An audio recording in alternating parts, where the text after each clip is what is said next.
Good morning, campers, and welcome to Radio Camp Half-Blood. I'm B. And I'm Zach. And this week we read Percy Jackson, The Lightning Thief, Chapter 13, I Plunge to My Death. Isn't that such a heartwarming little chapter name? Yeah, it's really gives me the warm fuzzies. I just imagine Rick Riordan just gave himself a slight little chuckle. Oh, this is Chapter 13. How can I make this unlucky?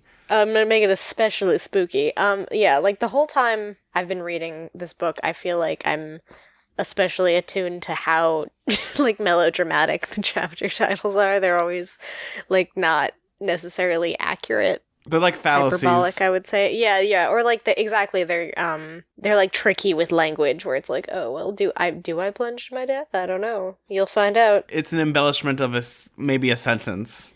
So it's not super specific or accurate to what actually happens. But this is not a slight spoiler, B, but they do get crazier as the series goes on. Yeah, like that makes sense. Like I'm gonna pick one randomly right now and just tell you what it is. Oh, okay. Wow. A little sneak peek. I break a few rocket ships. Wow. Whoa. What? And that's in a different book? I'm not gonna tell you which book it is, but yeah, it's in I just picked a book it randomly. What? Rocket ships? I feel like something happens on Cape Canaveral or something. I'm not gonna tell you anything. Space? What? I'm gonna tell you this series gets insane. Do they go to space? This book series, the first book is the most grounded out of all of them. That's kind of saying a lot. So this chapter opens up on the train. Ooh. On the train. The lovely, lovely train. Good old Amtrak train. Yeah. I was just talking to you about, actually, when I went to Montreal, I took a long Amtrak train. Yes. I mean, there's something really peaceful about being on a train. Yeah, it's my favorite form of transportation. It's nice and calming. I mean, that's the only way I can get back to 1985, so... My partner has never seen a single Back to the Future. I will be over there in about 2 days, so yeah. To shake them by the shoulders, like, what is wrong with you?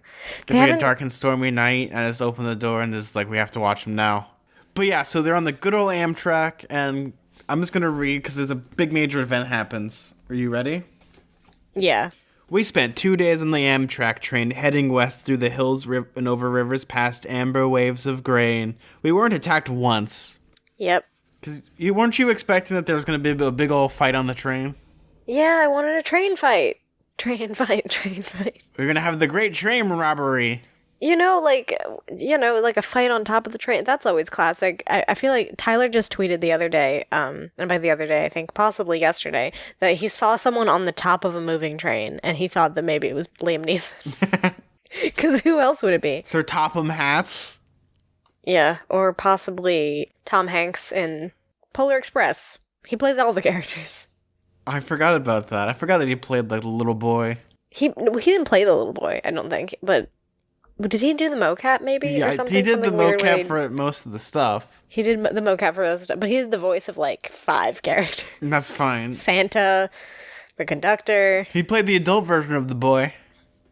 I think he did, yes. It was a self-reflection. Yeah, can you imagine that world, just like a world of just Tom Hanksies? You mean a perfect world? Yeah. A perfect world of Tom Hanksies. But yeah, no, I like how they spent 2 days on the train. I don't know how long it takes to get from one side of the United States to the other. By train, I have no idea. Probably days. So yeah, so they end up in St. Louis. Yeah, which is in Missouri. Yeah, it's quite screwy. I have a friend from Missouri, and she pronounces it misery sometimes. Missouri? As a joke, like, I'm from Missouri. I just remember the joke in Fairly Odd Parents with Tom Sawyer, where they're going through all the books, and it's like, it's Missouri in Missouri. But I think the most important part of this chapter actually is the conversations they have on the train. Oh, yeah. Yeah, for sure. So we finally get a little bit more of Annabeth's backstory, which is fun. And by fun, I mean deeply sad. Because I find this to be the most fascinating aspect of this book is Annabeth's character. Yeah, her story is super sad. So basically, she, like, explains that, like, it's the job of the mortal human, the mortal parent, to take care of the half-blood child. And so she, like, appeared on her dad's doorstep and was like, hey, here's your magic baby. And her dad was like, kind of not super stoked about that, and he already had like a wife and other kids, and like the stepmom didn't really like her around, and they kind of treated her like a liability because having her around like attracted monsters, and it was kind of a sad, abusive situation. It's almost like it reminded me of his Cinderella. Yeah, it reminded me of Cinderella. It reminded me of so many things. Honestly, so much YA. Like, remember, yeah. What's the other one I thought of? James and the Giant Peach, Harry Potter. Well, I mean, this is different though because it's like here, like even the parent. Like, usually, it's like the weird step parents or like their aunt or uncle. That's true. It's like the Yeah, full-blooded dad and his stepmom. Right, that's true. So yeah, it is kind of Cinderella because it's the step parent, and then also the dad is there, like with his hands up in the air, like, I guess you're going to be treated terribly, even though you're technically my child. Like, it's weird that he hates her so much when they're like related by blood. Where usually in YA there'll be like this weird idolization of like the blood parents where it's like, oh, they would never treat me like this, except in like something like Matilda where it's like her blood parents are just awful. You know. Blood parents is a gross phrase, but you know what I mean. Her parents by blood. I believe that's more heartbreaking than just straight up abandoning a kid, is basically letting this happen. Yeah, where they live in kind of like this weird...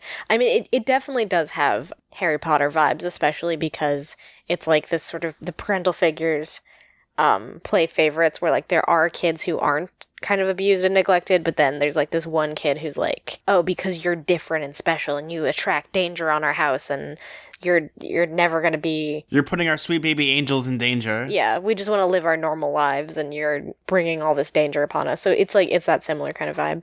Yeah, and how Annabeth actually ran away from home, you know. Yeah, she sure At did. 7 years old. Yeah, she's so young, and it's like it's not even like a Harry Potter situation where like Hagrid swoops down and like picks her up or whatever. It's like she goes out on her own and gets her hobo rucksack like made out of a bandana and a stick, and she just goes out into the world. I don't think you could be you could go on like a bus or anything. Like you're so teeny weeny. At 7, yeah. I mean, okay, here's a story. When I was a kid, I often very dramatically said I would be running away. And like that, I wasn't. I was just a dramatic child. And I would just like walk to the beach near my house, which is like a minute away, and just sit on the swings and be broody and then go back and be like, I'm sorry. But I had like some sort of disagreement with my parents. I don't even remember what it was. Being so deeply affected by TV, I took all my belongings, and by all my belongings, no money, nothing important, no food. Maybe I grabbed like a granola bar or something. I took it all and I put it in my baby blanket. I was like really young when this happened. I must have been 7 or like about that age. And yeah, like my literal baby blanket with like little Mickey Mouse on it. And put all my stuffed animals, so my Winnie the Pooh, and like all my most important stuffed animals, and tied it up and then put it on a stick that I got from like, I don't even know, like a toy broom or something I don't know. I had a lot of random sticks lying around and I tied it to that like I was like a hobo riding the rails, and I just like walked to like the beach like I'm hitting the road, and it's like, where do you think you're gonna go? And like my neighbor saw me and called my mom and was like, yeah, B is 5 seconds from your house with a giant bag of stuffed animals on their back. Oh my, that is like the most adorable. I just imagine little baby B doing this. Yeah, like it's just so cute. Like my idea of what was important to take with me was like, gotta have my Pooh Bear. The most important. Gotta have my Pooh Bear. I just imagine you leave a note for your mom and it says, "Dear Mom, I'm going to go off to live in the 100-acre woods with my real friends that actually accept me." Yeah, like what and I didn't think about food or water at all. I was just like, here's my bare essential, literally bare essentials. Wait, are you telling me you're looking for your simple bare necessities? Yeah, we're going for the same joke here. Look for the bare necessities, the simple be necessities. Don't worry about your animals or your strife. Or your food or water, apparently. Yeah. I was so influenced by TV. It's just like that in my brain. I was like, yes. It's not even called a rucksack. What's that word? It's a bindle. A bindle. A hobo yes. Bindle. A hobo bindle is what I made out of. Do you know there actually are hobo conventions? Do you have to pay for a hobo convention? Because I feel like that defeats the purpose of being a hobo. Isn't a hobo a weird thing where it's like, as soon as a homeless person is old-timey, it's okay to make fun of them. It's like, they're the old-timey homeless people. They're still homeless. It's still sad.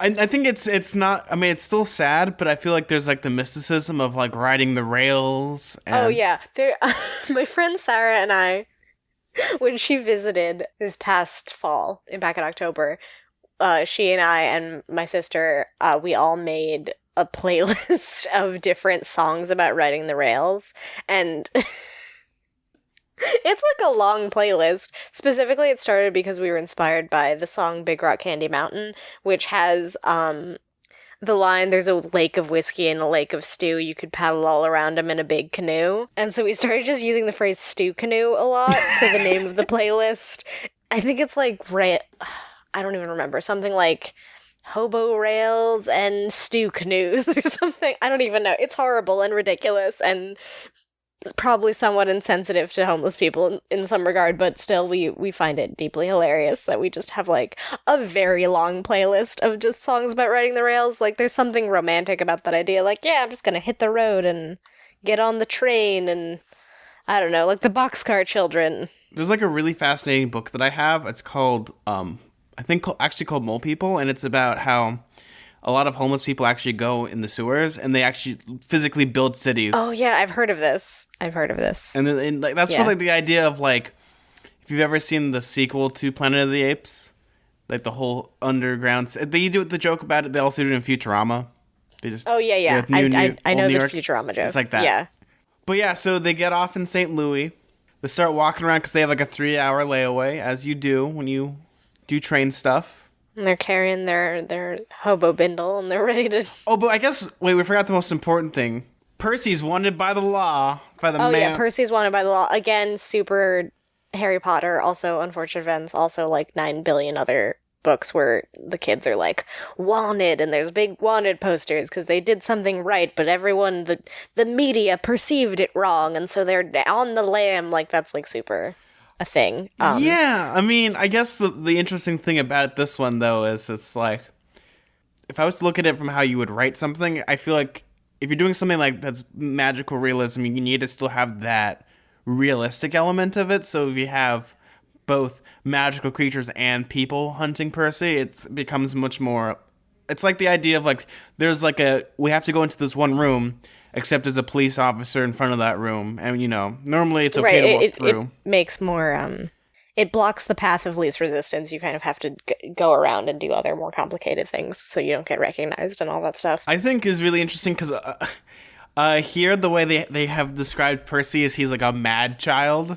Like, he's blown up a school bus, beating up old women. There's the picture going around of him next to the inflamed school bus, so it, like, makes him look like some sort of arsonist, like, insane delinquent or something. I mean, there's, like, one particular theater troupe that would probably want to pick him up, but, you know. Yeah, I was just gonna say, we both... Same brain here, yeah. Also, there's a brief thing where he talks to Annabeth about his dream that he had, about the weird voice and the hole in the ground and the feeling of being pulled. Yeah. There's a hole. There's a hole. There's a hole at the bottom of the sea. And it's not Hades, because it doesn't sound like him, and also he already has the Master Bolt. Yeah, that makes sense, because I was a little bit confused by who it could possibly be beckoning him to give the Master Bolt if Hades already has it. So it's some other spooky force. Whomst could that be? I don't know. I'm not a smart person.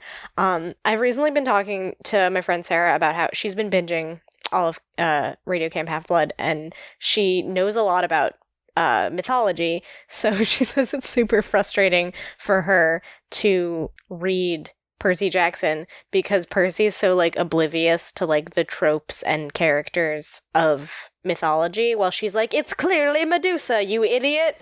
See, this is why I'd love to have Sarah on the show.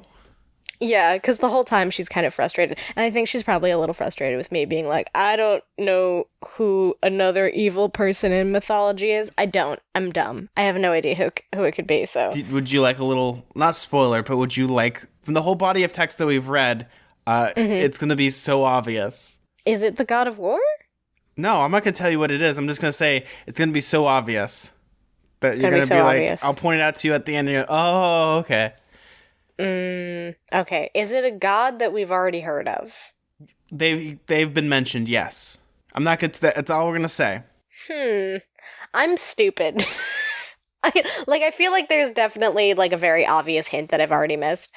But isn't that? I guess that's kind of the cool thing. Like, as a person that studies children's literature, it's even as you, it's hard to figure out what's happening, which I guess will Yeah, lead to. foreshadowing is weird because it's like one of those things that like sometimes it really hits you over the head, if it's done kind of not super subtly, but other times if foreshadowing is done right, it's like it's that moment where you're like where you go, "Oh, of course," like when everything's revealed, like it makes perfect continuity sense, but it wasn't super obvious to you when you read it at the time.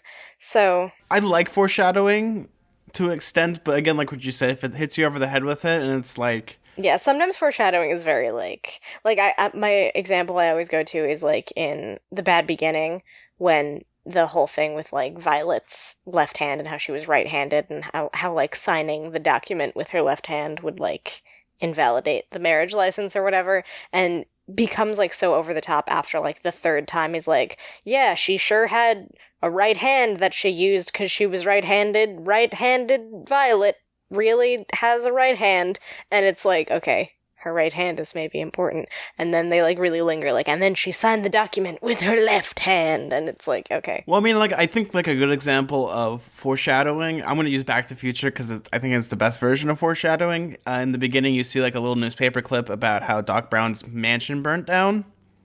So when Marty goes back in time and they're doing the little diagram about getting Marty back to 1985, the little car catches on fire and like speeds off the little diagram that he makes, and it runs into a thing of oily rags. In Doc Brown, of course, his fire extinguisher doesn't quite work, so it's a nice little foreshadowing about, you know, he prevented his house from catching on fire, which would have happened anyways.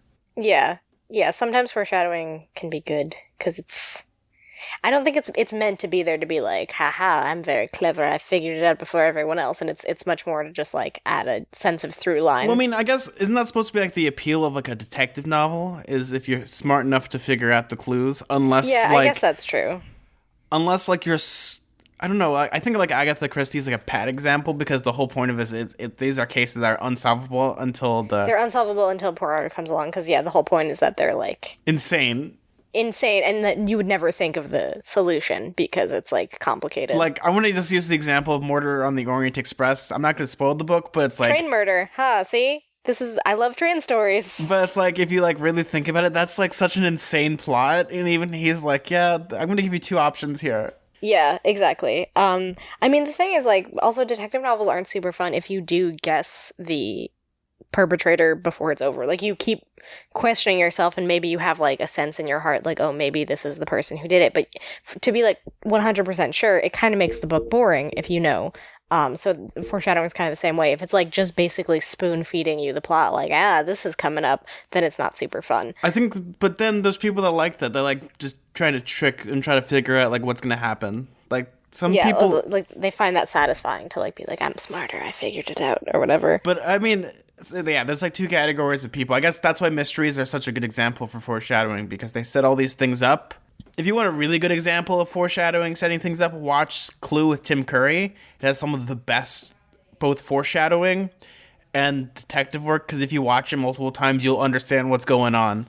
Yeah, Clue's a very confusing weird movie. I haven't seen that in a long time either. I just watched it recently, and yeah, if you watch it, it is a perfect example of foreshadowing. But you have to like constantly keep watching it to understand. Like it's perfect. But yeah, no, it's a conundrum that's going to be happening. We're going to figure out what's going to happen. Which the one thing I like about Percy does is actually he tells Annabeth instead of holding secrets, and this is going to be like a big, end of the world reveal at the end. I think that's like really nice to have because I know in Harry Potter that happens where, Harry will reveal things to Ron and Hermione.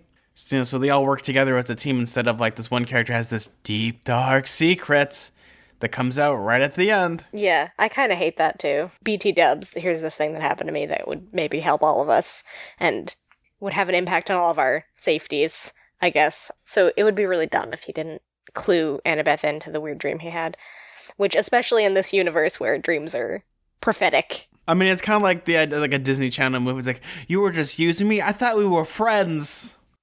Oh my god. Yeah. Isn't that super used so many times? I keep thinking of like what is it?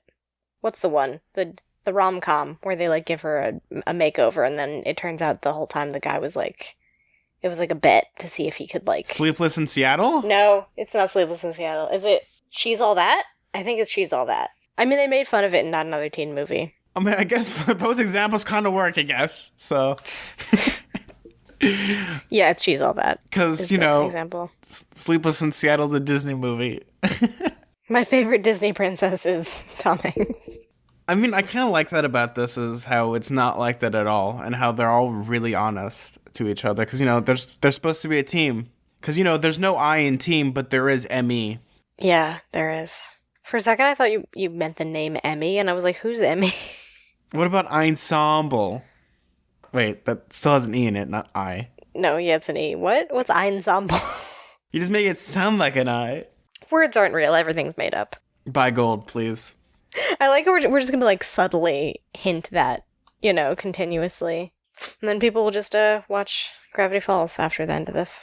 So while they're there, you know, they have the 3-hour layaway, so they're going to go to the Gateway Arch. Yeah, it's the gateway to the west. It's a gigantic curvy U over the mighty Mississippi.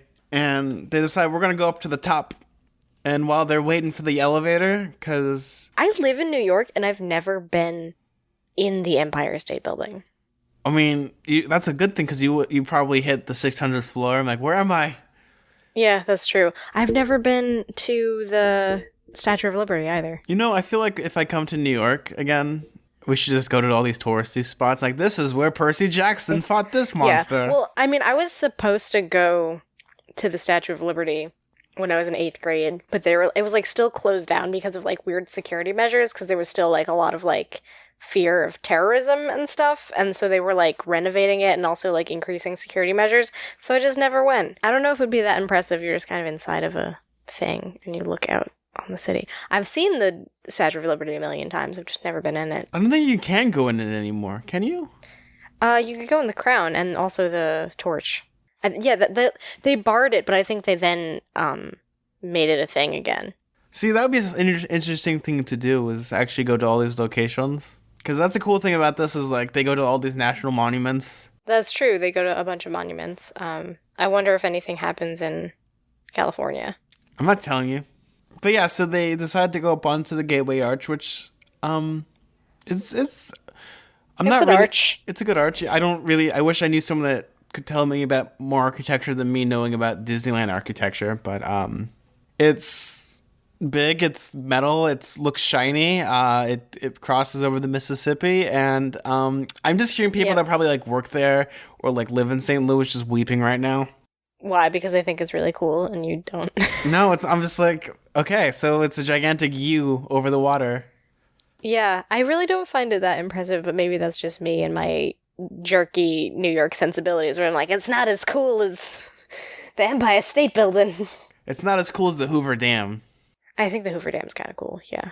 That's pretty impressive. Though, for me, if you want me to talk about more architecture and stuff, I prefer national parks and natural beauty over, like, man-made stuff like this. Yeah, that kind of makes sense. I would have to agree with that. Especially, like, the coolest thing, actually, it's more man-made. They don't really do it anymore, but in Yosemite, off Bridal Falls, they did this thing. They have, it's called Firefall, where they take embers and they shoot it off the waterfall, so the whole waterfall looks like it's on fire. Whoa. It's so beautiful. They haven't done it recently because it's, fire hazard, but... Yeah, sounds like fire hazard. They do it like... the last time they did it was for the 100th anniversary of the National Park Service. That was 2 years ago? Yeah. I'll send you a video of it. It's gorgeous. That sounds really awesome. So yeah, they're on the St. Louis Gateway Arch, aka the most boring piece of architecture. No, that's not true. But Annabeth loves it. Though I think she's really hype about it. Actually, this also brings up a really fun point that I liked, was that Percy kind of starts talking to Annabeth, like, is there anything that, because it's really weird that, their godparents, again, kind of, like, dictate their personalities.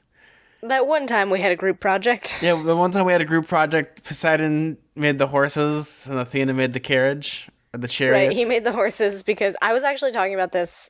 I keep name-checking Sarah, and I feel like she's going to listen to this episode and be like, hey, you name-checked me a bunch of times. But we were talking about Percy Jackson, and she thought it was really funny that Poseidon made horses as, like, a gift, And I was like, that's a weird gift. Here's a horse. She said, Poseidon invented horses as a gift to try to get in... No, I have to edit this because this is not safe for work. Poseidon invented horses as a gift to try and impress Demeter. And then I was like, of course he did. Also, that's a weird gift. To which my friend Sarah said, when she asked to see the most beautiful animal. And I was like, quote, here, I made the concept of a horse. What's a horse? Like, what a weird gift. Like, I give you a horse. I don't know what this is. I don't know what to do with this. Horses are beautiful, majestic creatures, B. I'm not saying they're not. I feel like if you'd never seen a horse and then someone gave you a horse, you'd be like, what is this? This is horrifying. It just reminds me of the vine of, like, the little girl. She, like, sees all, like, the birds, like, look at all these chickens. Again, like, gods, like, their past history. Like, we learn about the myth of chariots and stuff just through, like, simple dialogue of infotainment. Yeah, they do a good job of that. They teach you a lot of things. They even teach you about architecture in this chapter, which is really funny. Like, you'd think, you'd just be learning about mythology, but they also teach you, like, American history sometimes. Well, I mean, that's just Rick Riordan because, he taught all this stuff, so of course it's going to be put back into his books. Right, that makes a lot of sense. Which I like that more because if you just had a book just about mythology, it would kind of get boring after a while. Like, you gotta, like, freshen it up a little bit. Yeah, you have to have other details. Also, because it's not just mythology, right? They're in America. There's American aspects to it, so it would make sense to teach people that stuff. Yeah, it's Diet American Gods. Mm-hmm. Yeah, it sure is. I need to read American Gods, see how I like it, because I don't really read a lot of Gaiman for whatever reason. I've never even read Coraline, which is crazy. Well, that's the one we might read for their show. That would make sense. It's funny because I watched the movie for Tyler's podcast. But yeah, so they decided to go up there, and while they're waiting for the elevator, there's a rather large, rotund old lady with her little chihuahua. Yes, little teensy tiny chihuahua. I feel like I'd immediately be skeptical of that person. Just like any sort of like physically interesting person always ends up being a monster. I feel like it's like, oh, that person looks a little out of the ordinary. They're probably going to be a monster, which maybe speaks to some of the weird signaling that Riordan's doing where he's like, this person looks weird, so they're a monster. I don't know. Okay, it's not as apparent as, let's say, like Roald Dahl. Oh yeah, Roald Dahl, where he's like, here's a big, fat, ugly, giant-nosed person, and they sure are evil, and here's Miss Honey, the beautiful, angelic, childlike, tiny, thin, svelte, wonderful person who's beautiful and also good because they're the same. Like, well, if you think about it, like here it's at least more tame because it makes sense because this big old woman is like a lizard person. Yeah, she sure is a lizard person. A lizard person, and her chihuahua's a chimera. She's a lizard person, but she's also an anteater person. An anteater person, yeah. So they, spoilers for ahead of this chapter. Sorry, guys. Yeah. Spoilers for like 2 seconds from now when we describe what happens. So they get up to the top, and it is so not impressive. Well, look, we're up high. I mean, I feel like that's relatable. That's probably what I would do if I went to the St. Louis Arch. I'd be like, we're vaguely high up. We're looking at the muddy Mississippi River. Like, I remember the first time going to the Hoover Dam, like, I was the only one that ever wanted to go to it because it was only like an hour away, and I just really wanted to go to see the Hoover Dam. And we got into a big old fight, and I ended up going, and it was like the coolest, like, my whole family was impressed. I'm glad they were impressed. That would have been really awkward if they were like, this is lame. Oh, yeah, no, it's like I was the only one that was fighting tooth and nail to go, like, talk about, like, me as, like, a rambunctious kid. Like, who else would be like, little Zach, I want to go to this national monument. Parents, no, let's not go to there. Yeah, that's super weird, actually. Wouldn't it be the opposite? There's just certain monuments I would never want to go to because they sound kind of boring. Like Mount Rushmore just I'd sounds love to like go to a real... Mount Rushmore. Like, I'd just be like, all right, that sure is Mount Rushmore. I don't know. I don't feel like I feel like I would get there and be like, now what do I do? I just like look up at the faces and be like, yeah, those sure are a bunch of founding fathers who are, well, they're not all founding fathers, but like, it's sure a bunch of presidents, and most of them are morally ambiguous at best. So yeah, so they get up there, and it's not impressive, and it's like, okay, we can go down because we have to catch our train to go back.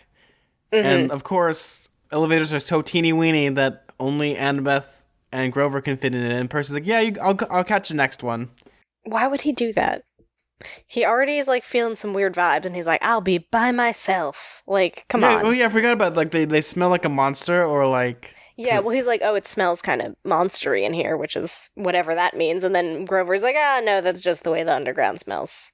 I'm kind of. Is it? Does it smell like topsoil? Like what you I find in a guess so. Yeah, it's graveyard? like sort of an earthy, kind of musty smell. Maybe a musty kind of smell. I pictured like the smell of my grandma's basement.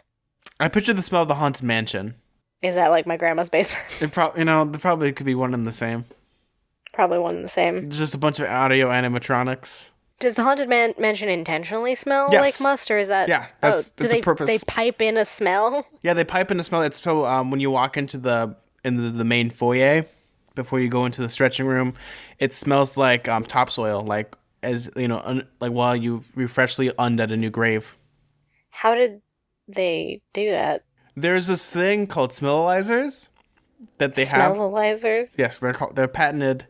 They're called smellizers, so they pump out special like scents.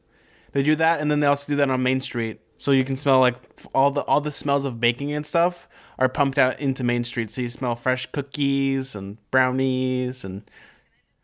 But yeah, so Percy's just up here alone with this rotund woman, who I just like imagine is like a Jim Henson character, the way they describe her. That's kind of like the way you describe any kind of person with, like, I guess, cartoonishly disproportionate body features. I think I'm surprised like Rick Riordan didn't write, and she was wearing a muumuu. Yeah, yeah. It's not really that bad in this situation. A big but fat lady and her dog. Yeah, the phrase big also, that just makes me think of that line from from Silence of the Lambs where it's like, was she a big fat lady? When they like come to his door. She had beady eyes, pointy coffee-stained teeth, a floppy denim hat, and a denim dress that bulged so much she looked like a blue jean blimp. This is kind of mean. Can we just, like, throw that out there that this is kind of mean to fat people? Like, come on, dude. A blue jean blimp? Like, I get it's from the perspective of, like, a 12-year-old narrating this, but jeezy, crazy, come on. Like, that's not very nice. Like, I guess she ends up being a monster, but there are fat people who look like that. You don't have to be a jerk about it. can I play devil's advocate and say that Rick Riordan does get better as a writer? That's true. I'm sure he does. Yeah, that's not super nice. This was written in 2005, so Yeah. Especially, like, kids reading this, like, that, you know what I mean? Like, kids can be cruel and make fun of people, and to, like, give them, like, the sense that it's, like, okay to make fun of people's physical appearances, like, not super great. usually you have to look at this through the veil of time when this was written, and also this is a kid's book, and the idea like a fat person falling over back then was really funny. Now it's just really sad. Yeah, yeah. Even just like 10 years ago, it was really very popular to like go online and just see a lot of like really mean fatphobic stuff about just like, I just took a picture of this random, overweight person in the grocery store. Isn't this funny? Let's all laugh collectively. And it's like that was like a really popular form of humor in like the early 2000s for some reason. Yeah, and also like people following people with tubas. Oh yeah, yeah, yeah. That's kind of sad. But yeah, no, I mean, so Percy's up here.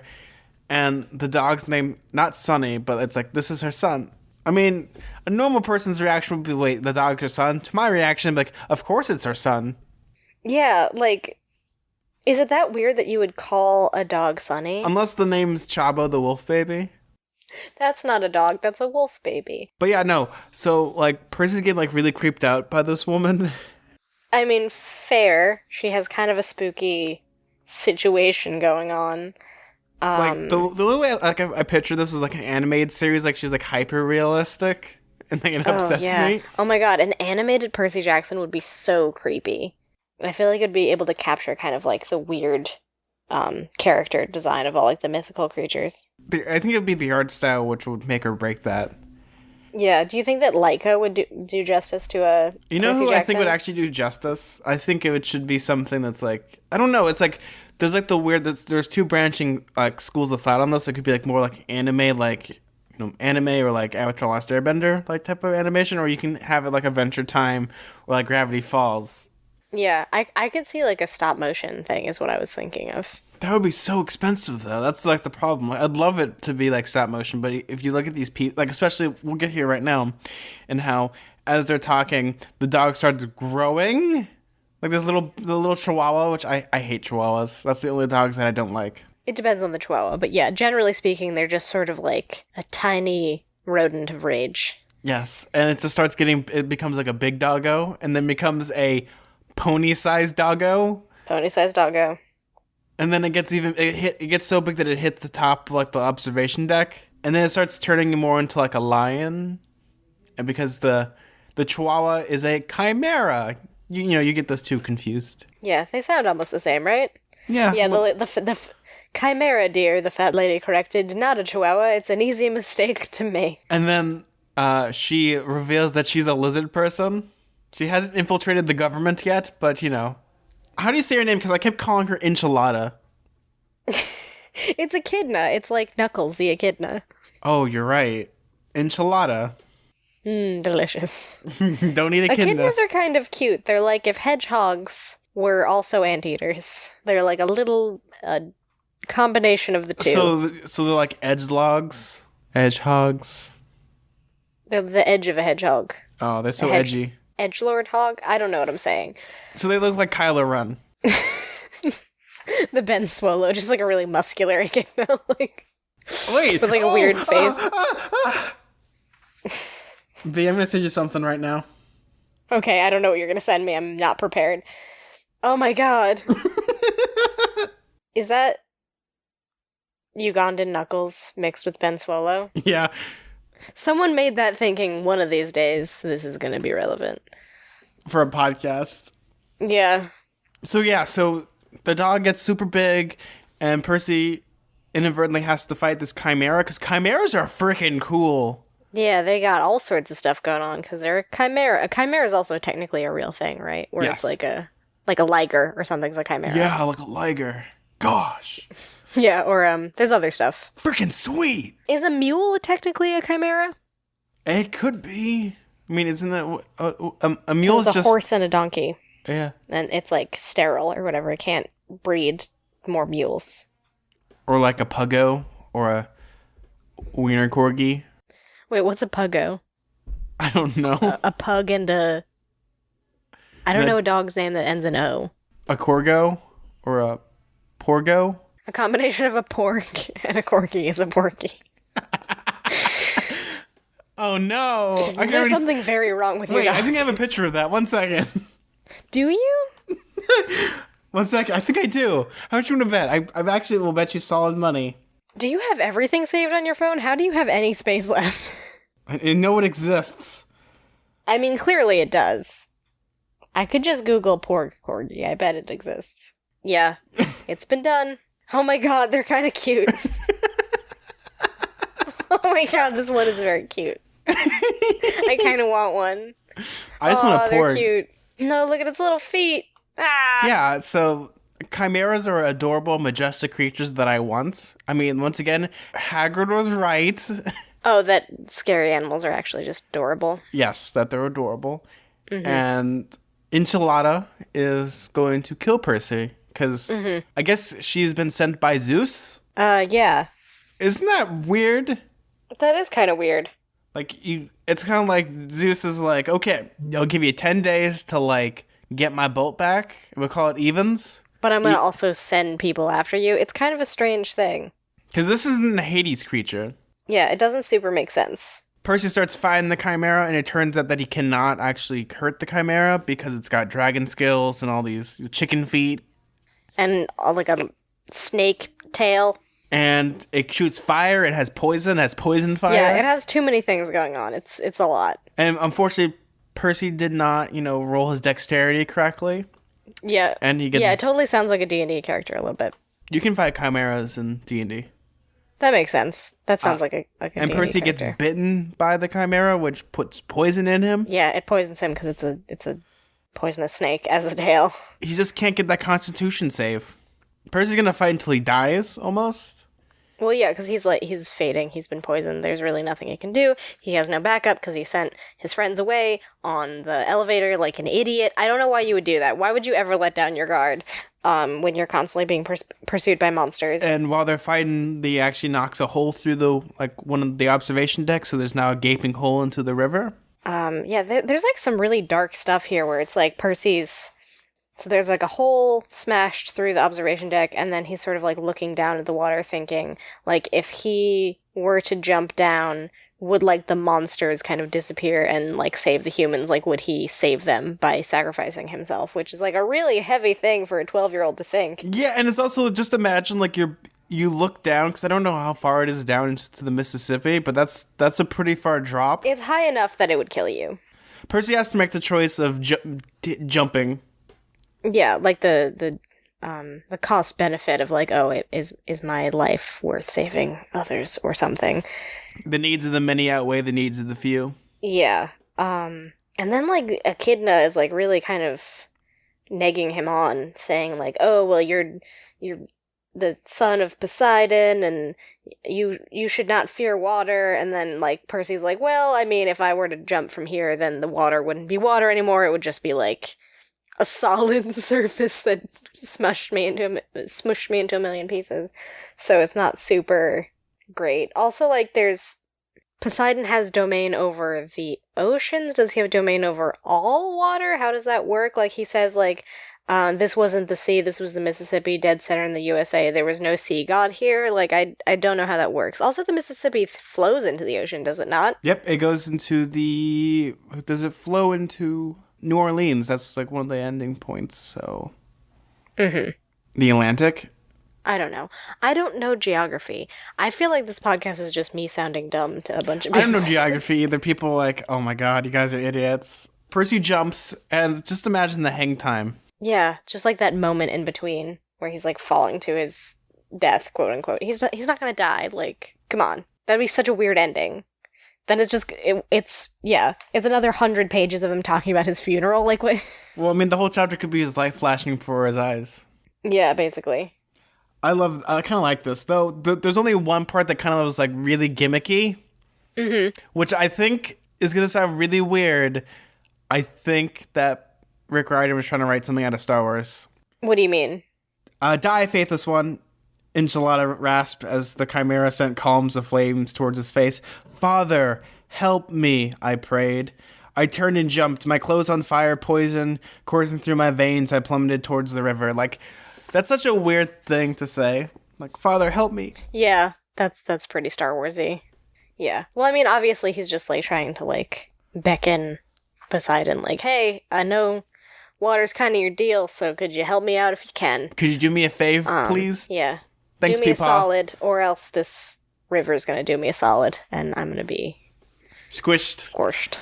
Yeah. That'd be like so dark if he did die. Like if it was just like following Annabeth and Grover to the end, but in the meantime Percy's just like dead. They die, right? Yeah. Demigods can die. Or I guess they go to... Yeah. I mean, they're still human. So they go to... Do they go to Hades after they die? Yeah. Well, yes. And so would that be a shortcut to Hades if he just died? But you'd still be dead. You wouldn't have a mortal form, really. Would it be different for a demigod, though? If they die? They'll explain it more. Okay. I'm just questioning. I'm, like, wondering how that would work. It's very they'll explain it more. That's all I can say. But, I mean, it's really dark if you think about it. Just imagine just, like, you willingness to jump off of a national monument, of course. And Annabeth and Grover do not know what's happening, either. Yeah, they're completely in the dark. They don't even have cell phones or anything. They have, like, no way to communicate about what's going on. No. And they have a train to catch. Time is against them. I mean, he's gonna survive. I don't know what's gonna happen. If he's gonna, like, be covered in, like, Mississippi muddy water and they're gonna be, like, miss their train, or I don't know what's gonna happen. Do you want to know what the next chapter is called? Chapter 14? The next chapter is called... I Become a Known Fugitive. I Become a Known Fugitive. I mean, he's kind of already a known fugitive, is he not? Well, I mean, a national fugitive. He did okay, so what probably is going to happen is there's surveillance footage of him blowing up the gateway. Oh, arch. yeah. Yeah, he probably seems like a national terrorist or something. If you were to be totally unaware of what mission he was on. Then it would be a manhunt at this point. Like every resource, the CIA, Homeland Security, it's FBI. like when you play Grand Theft Auto and you have like all 5 stars. Oh no! they like bring in the helicopters and stuff. I mean, I know what's gonna happen, but you know. So what do you think is gonna happen next week? Percy survives the fall, because of course he does. Some sort of spooky, cool stuff happens with the water. But he's still 'Cause he has- poisoned. Yeah, he's still poisoned. They don't have any of that healing stuff, right? No, it's all gone. Yeah, it's all gone. They have to go find something to heal them. But he's also going to be a known fugitive. What do you think might happen there? I guess Annabeth or Grover would have to go and find help somehow. It's like a race against time because they only have so long before their train leaves. And they're stranded. Is he just gonna, like, be sitting in the water waiting for them? Like, alright, I'm just gonna chill here at the banks of the Mississippi as you go get medicine or whatever. And then he meets Mark Twain. And his crazy spaceship headed towards Halley's Comet. Yep. That would be a really good bonus episode, is us watching that movie. I would love to watch that movie as a bonus episode. It's so weird. It's so profoundly weird. So, B, did you get any questions from this week from any listeners? Did I? I don't think so, but I'm just gonna double check. Yeah, I think I don't have anything this time. So we got an email from Matt Hill. Hey, Zack and B, I love the podcast. I found you guys through Cynical Cartoons and have... Oh, that's fun that they found us through there. Oh, yeah, no. Good old Tyler's podcast. We love Cynical Cartoons. If you don't listen to Cynical Cartoons, B's been on it a couple times. I've been on it once. I think I've been on it only once. Yeah, I've just been on it. I talked about Yogi Bear. Yeah, and I talked about Coraline, the movie Coraline. And you have become essential listening to my podcast feed. Thank you, Matt. My question is for Zach. How much of Rick Riordan's work have you read? Just Percy Jackson or some of the other series as well? For me, so I started, when Percy Jackson and the Olympians was the only one. So, of course, I read Heroes of Olympus. I read the Kane Chronicles. And my favorite out of all of them, actually, is Magnus Chase and the Gods of Asgard, which I think is the best because I love Norse mythology the most because it's really cool. And their concept of death is just really awesome with going to Valhalla. And, I mean, then again, you're talking to a kid that loved rock and roll and, like, heavy metal. So, of course... Has a lot of Norse influence. But to answer your question, I've read most of the material that they have. A lot of the series, hit or miss. But, we're going to get through all of them through these books. That's actually a very common question, so I guess we can answer it now. Yes, we're going to keep trying to go through all these books, including the spin-off books. I haven't read the newest series, which I'm not going to say the title of it because of a spoiler, but I haven't got a chance to read those. The last thing I read was the last Magnus Chase book, and that's been about it. I really want to read those Rick Riordan Presents books. I just... if I should, wait for the show or just read them, because they're really fascinating from what I've heard. Because Wait, are they adapting them into a show also? So Rick Riordan doesn't feel comfortable writing about other religions. Mm-hmm. He can't do justice to them because it takes him a long time, to do research, but he might not, do the justice. So he's giving them off to these people that have a lot of experience talking about those religions and mythologies. And he's paying for them, and he's gonna he distributes their books. There's one that just came out about Hindu mythology. Another one coming out soon about Korean mythology. And then there's going to be one about the Mayan and the Aztec mythology coming out soon. That all sounds really exciting. I would love to read those. I like that about, he's taking, he steps back for, these particular series. Yeah, I'm kind of in this for the long haul, so whatever books we decide to do, I'm in it. It's really funny, actually. I got my friend to start reading Percy Jackson because of the podcast, because she was, listening to it all this week, and then she decided to start listening to the audiobook. I didn't really care for the audiobook. The narrator's kind of boring. Yeah, audiobooks can be hit or miss, I think, depending on who reads them. Usually if it's, the author or, a really good voice actor, it's good, but sometimes it's, someone very dryly reading it. So we got a message from Courtney. Hi, I just want to say I love your podcast, and if you're going to be doing all the books and series, or just Lightning Thief. Yes, wow. We just touched on that, yeah. We just touched on that. Keep up the great work. P.S. Hello from Ireland. Oh my god, we're getting people from Ireland? That's pretty cool. I've never been to Ireland. I'd want to go to Ireland. That's where my people are from. I want to go to Ireland. So this is from Evan. I really like your podcast. First of all, I really like your podcast. I have read every single one of the Percy Jackson books and enjoy every episode. I am a son of Hephaestus. Do you like Poseidon or Zeus better? Poseidon. Yeah, we haven't really gotten a chance to see Zeus yet. But Zeus is kind of a jerk. Right? I mean, Poseidon isn't the best dad in the world, but at least he, like, claimed Percy and he, like, vaguely helps him sometimes. Zeus is just like, oh yeah, you didn't steal my bolt? Well, you did, because I'm a petulant baby. Like, I don't like Zeus at all. You know, also Zeus is like a very thirsty individual. Mm-hmm. I don't know, like if we go back to like mythology, he's also very petty. He's a very petty god. Mm-hmm. So we'll find out more about Zeus later on. So I get like, right now we're Team Poseidon. I'm really into Greek mythology and to where I named my fish after the Greek goddess of wisdom, Athena. That's adorable. Did you get like a beta fish? So flowy. Aw, that's cute. Please continue your podcast. It is only the real reason why I enjoy doing homework. Do they listen while they do homework, or are they actually learning anything from this? I hope both. We might not be the best people for like homework, so all I'm going to tell you is you should learn that Pythagorean theorem really well. Mm-hmm. What else should they know? The mitochondria is the powerhouse of the cell world. That's all I remember from school. We actually got an iTunes review. Very, very good from Sipper24.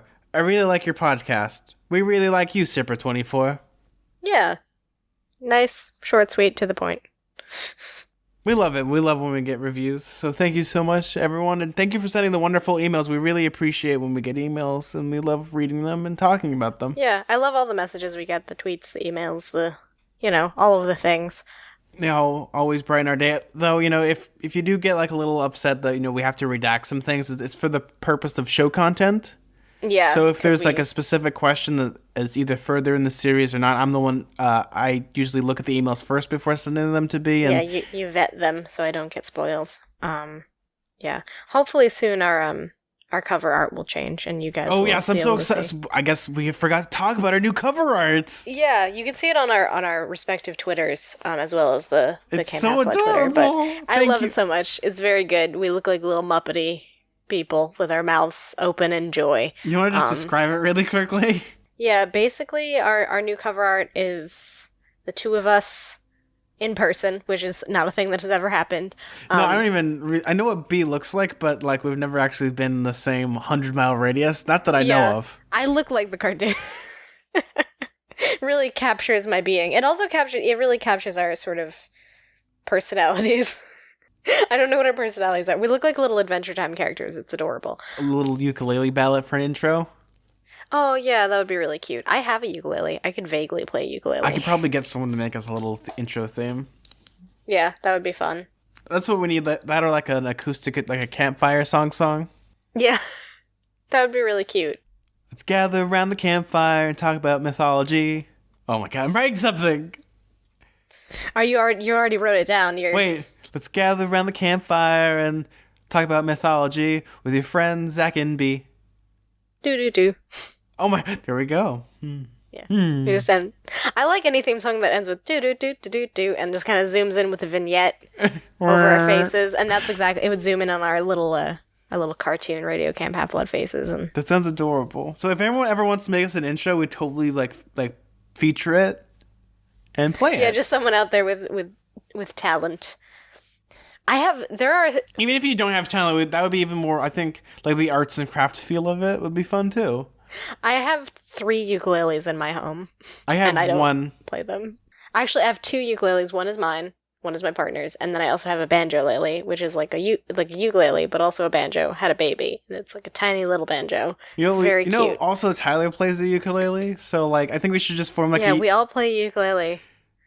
I don't know what that says about us, but we should form like a ukulele mariachi band. Yeah, a little trio. That would be so cute. So deeply twee in every way. Where can they find you, B? You can find me on Tumblr at twinpoetry.tumblr.com, and you can find me on Twitter at bkellygorman. If you want to find me on Twitter, you can find me at Suda41, that's SUDA41. If you want to follow our show on Twitter, it's at halfblood_radio. If you want to email the show and send us any message, we'd love to read it on the show. You can email us at radiocamphalfblood@gmail.com, and you can send us an iTunes review or email us or do any of those wonderful things. We really appreciate it. And we also have a Patreon. Donating to the show, you'll get exclusive bonus content such as reviews for books, movies, and we might review that Mark Twain movie, apparently. Yeah, it used to be on Netflix. I don't know if it's still on Netflix, but I'll be able to find that copy super easy. I'm sure it's somewhere out there. I probably know someone has it on DVD somewhere. Yeah, it's a weird movie. And I think we're gonna start doing like that weird stretch goal. If we get the $20 for the month, we'll review Harry Potter or something. We'll review something weird. Harry Potter, just like the first one? Do you know? Yeah, that's always gonna be our stretch goal. All right. We'll do 7 stretch Reaching goals. for Harry Potter. So if you want us to talk about Harry Potter and like how I love these series and how, I don't know, how B will interpret these series. I've read the first Harry Potter. Cliffiana, you don't know what's gonna happen on Privet Drive. What's going to happen? The Dursleys were perfectly normal, thank you very much. You're a wizard, B. Am I? You are. I'm a what? You're a wizard. I'm a what? You're a wizard.